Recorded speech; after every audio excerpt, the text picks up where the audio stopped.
All right, we got Barry here. Barry, how's it going? It's going great, Justin. How you doing? Doing fantastic, man. Thanks for showing up to these things. We love to kind of interview our clients who are having success and learning more about their Terrific. business. So, Our pleasure. Barry, tell me a little bit about how you started Value Capital Funding and where it all began. Okay. Value Capital Funding is a family business. Myself, my wife, and my brother are the three partners. We started the business back in early 2018. We've each come out of the financial services industry. We all have 30 plus years experience. And we saw the big need here in the financing space to help small businesses acquire quality financing. And that's what led us into the industry. We started it back in the end of January 2018. Yeah, financing is such a weird industry, well, not industry, but I guess a weird sector that just people just don't know a lot about, and they can get sideways really quickly, as you've already Yeah. showed. Yeah, So, the common thread is that a lot of business owners have started their business because they have a passion for making widgets, for doing HVAC, for being truckers, etc. And it's not a requirement to go to financing school. However, every business has numbers that they have to make balance, or they're going to be upside down and have all kinds of stress. So a lot of business owners learn about financing, kicking and screaming and making bad decisions. The school of hard knocks is very expensive in our field. yeah, dude, School of Hard Knocks is expensive in every field. It's hard to be on the job and learning as a business owner because you're dealing with real money, you're dealing with real decisions, and sometimes if you don't make the right decisions, you run out of cash. And only about 9% of businesses make over $1 million a year, and 50% of businesses fail within the first handful of years. And Right. the reason being is just because of cash, finance. That's an absolute And fact. And to piggyback that point, a lot of businesses, small businesses in America, will grab something called a merchant cash advance, the MCA. And that's a typical financing instrument for young businesses and small businesses. And Goldman Sachs had done a study years ago that said if a business has three or more MCAs, they have the highest propensity to fail. So we see businesses with 3, 4, 7, 10 open position MCAs, and you can imagine the house is on fire and they need help any way they can get it. That's what we do. okay. Yeah, that makes sense because I could see people getting funding and then, whether they make the right decisions or wrong decisions, but they're just in a place where things go sideways. And then what do? Do they shut down, but they still have this loan that they got to pay back? So I'm assuming that they get another loan and Yeah, then a exactly couple other correct. things go bad and they get another loan. And so you're the person that they go to after all of that's After happened. they've run So out of that ability to go get another loan, because what happens is they get 5, 6, 7 MCA positions and they still keep going. But eventually the street will shut them off from new MCAs. And then they say, well, now what do I do? So then they have to reverse course. And that's where we come in to clean them up. We're essentially MCA cleanup service. So without new loans, no minimum FICO, no upfront fees, and no collateral, we can restructure. We have attorney led teams, and they'll go into the loan documents, the MCA documents, and legal document. They'll reach out to the MCA companies, and the attorneys will work on restructuring the debt for a client who's failing because of excessive MCA debt. So it's that's a got to be unique and such a specialized niche, but it works. That's got to be such a defeating feeling when you get to that point. And I'm sure I'm glad there's companies like you because who else do they turn to? Because I'm Right. sure But they you want to continue the dream that they started with and they have that passion to build. right. And let me give you an example. They are fraught with stress. And it's what we say is MCA debt is on your shoulders. You know, it's the debt you can run, but you can't hide. So it works like this. A lot of times the clients will be in such terrible position. I'll give you, for instance, I spoke to somebody last week. The gentleman was crying on the phone with us because we were able to save his business. And then he told us, oh, by the way, you saved my marriage also because I had so much debt. I was embarrassed. I couldn't tell my wife. And now I was able to tell her about the remedy, and she knows I'm de-stressed now. And he was literally wailing on the phone. So it's a very gratifying position from where we sit, but it's incredibly stressful for the merchants and the clients we deal with. But it's a very gratifying business from in our position. We save a lot of people. Sure it is, because that fella probably felt like there was a weight lifted off his shoulders. And not only is he worried about him and his business, but his family and, family. whoever else he's supporting. Oh yeah. Yeah. And all the staff too. They're Right. worried about their staff. They lay off friends. And I mean, it's a very bad snowball. Just like when momentum goes one way and it's going your way, it's great. When momentum goes the wrong way, it's terrible. So Yeah. this is usually So one of the causes. you're like one of the Avengers that comes in and Well, things are I'll, bad. They come in I'll and let save you the day. use the adjectives, but we save a lot of people. I will tell you that. Yeah.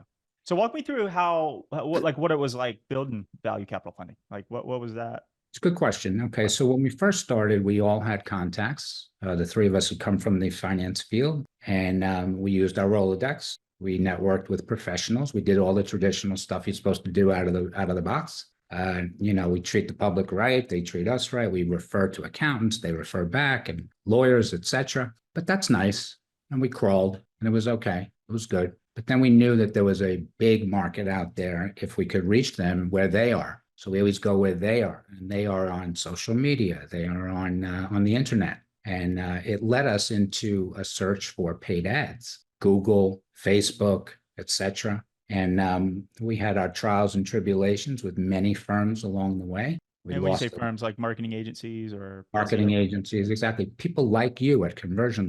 Only Mhm. you guys are better. I'm telling you right now. The people we used before, we got very little ROI, return on investment. In some Mhm. instances, we lost all our investment. School of hard knocks, right? So we took our own lesson, but we knew that if at first you don't succeed, keep trying. Just because we don't like a restaurant doesn't mean we don't go out to eat anymore. So Right. we don't Yeah, go there's back always to a that good, better, restaurant. and best way to do things. Yeah, so Right. we don't go to that restaurant anymore. So there were other vendors in the marketplace and they wooed us with their ads and we kept trying. We kept trying and we kept trying. And then eventually we found you guys and it's been night and day difference. We got our ROI immediately and now we're on the house's money, so to speak.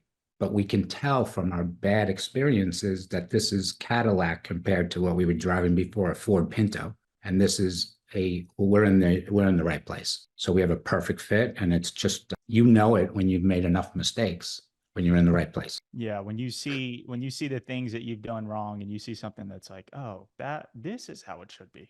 It's a night and day difference. And it's Yeah, funny because my business partner, Zach Williams, and myself, when we were building this company, we had this conversation the other day. There's only like 7 things that you need to have in place, right? You need to have an offer that's cold approved so that you can reach out to people that actually want what you do. yep, You need to put a lead generation strategy in place so that they can come to you. And then you yep, need to be able to turn those people who are interested into conversations or sales calls, right? that's right. And then you need to focus on nurturing them to actually get them to show up. You need to have someone dedicated to the media buying part. You need to have someone dedicated to the follow up itself and the lead nurturing. And then you got to close them. True. And anytime that Zach and I have tried to remove one of those 7, what we find is that it just does not Doesn't work. produce the Right. results that you want. Right now, and why 7? I wish it was 3. I wish it was very easy for people to remember, but it just happens to be 7. And what we found is that's worked in our business, helped us scale to, I don't want to have, financial claims on the recording, but Yeah. um, we've helped over 1,200 clients do the same thing. And it's just a repeatable process. Tony Robbins once said that modeling, if you don't know how to do something, the best thing to do is to find someone who is currently doing it really, really Correct. well and then Absolute. model it, because Absolute that'll fact. help you cut through all the learning curves and cut through all the wasted money and wasted time.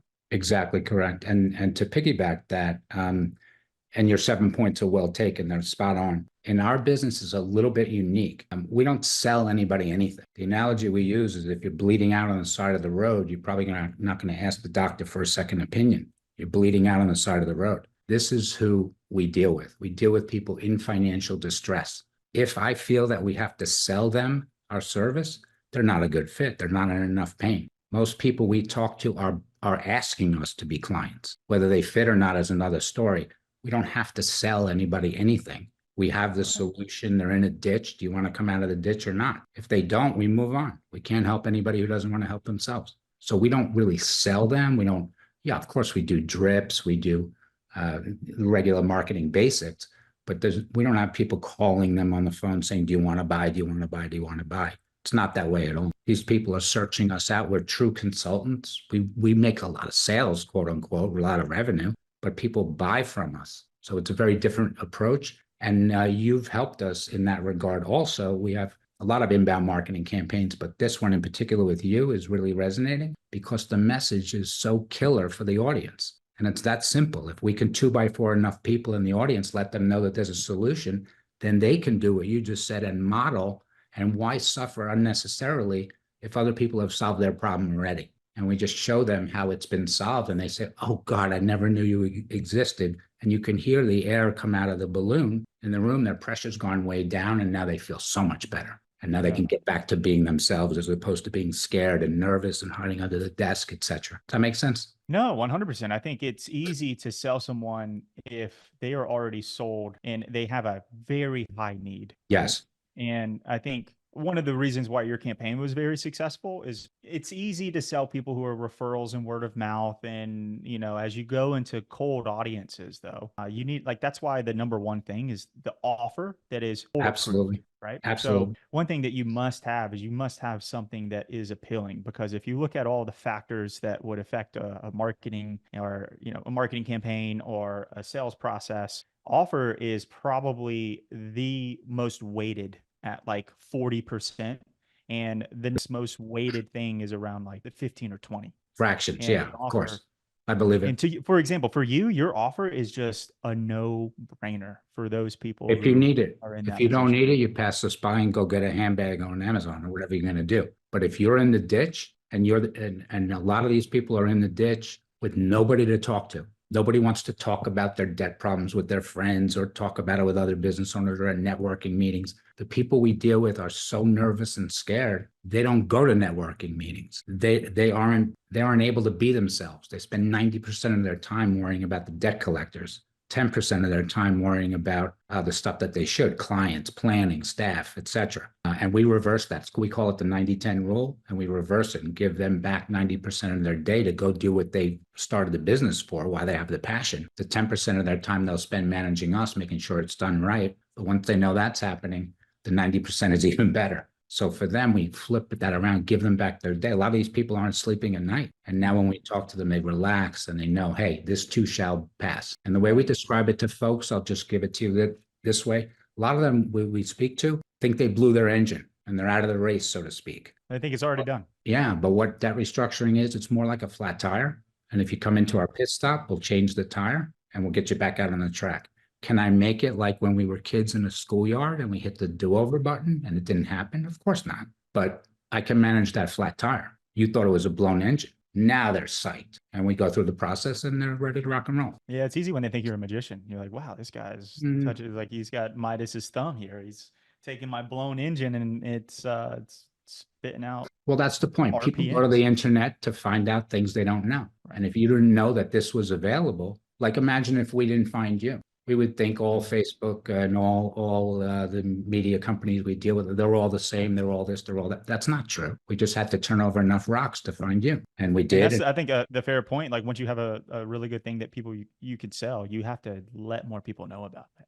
That's the key. I think that is 100% the key. And that's what, you know, I mean, we focus on paid ads just because that is the most scalable and most efficient way to get your product or your service in front of people. Yeah. Right? And let me mention one thing. The key is in any business is if the client wants what you have, it's so much easier, more effective. You speak from a different tone than if you call them to tell them what you have. So we always have a lot of inbound marketing. And your campaign generates a lot of inbound calls, inbound client interest. So I'm not going to say it's shooting fish in a barrel, but we looking for people who are in the most pain. And then we have a match. But we have so many people calling and so many people inquiring that the challenge of going to find people and tell them about our service, that's no more. That's a great point, because the difference between an outbound lead and an inbound lead is not radical.